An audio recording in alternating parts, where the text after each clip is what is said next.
की बहू आई है, हम सब की जाने के लिए 700 के ना गलत है। हम सब तो सोचे चले झगड़ा लड़ाई हुए तो वो ने पीत किस में मात्रा बह जाए राजा आगे ग्राम में देगा हमरा भैया ये ग्राम में देख भैया ये चुप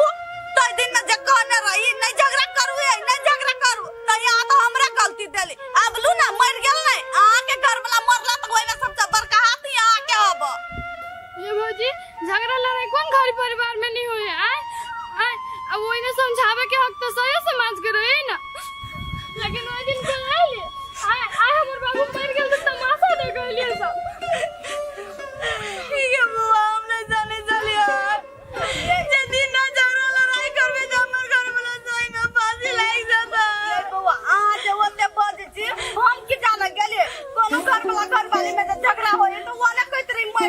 मर जीबे हमने जानने चली कि साचो के ये ना कह देती हमरा की पता चल अगर का कदम उठवा से प्रयास करवे कदम ने ससला के अपना बाल बसेला घर परिवार हमके ना चल जाए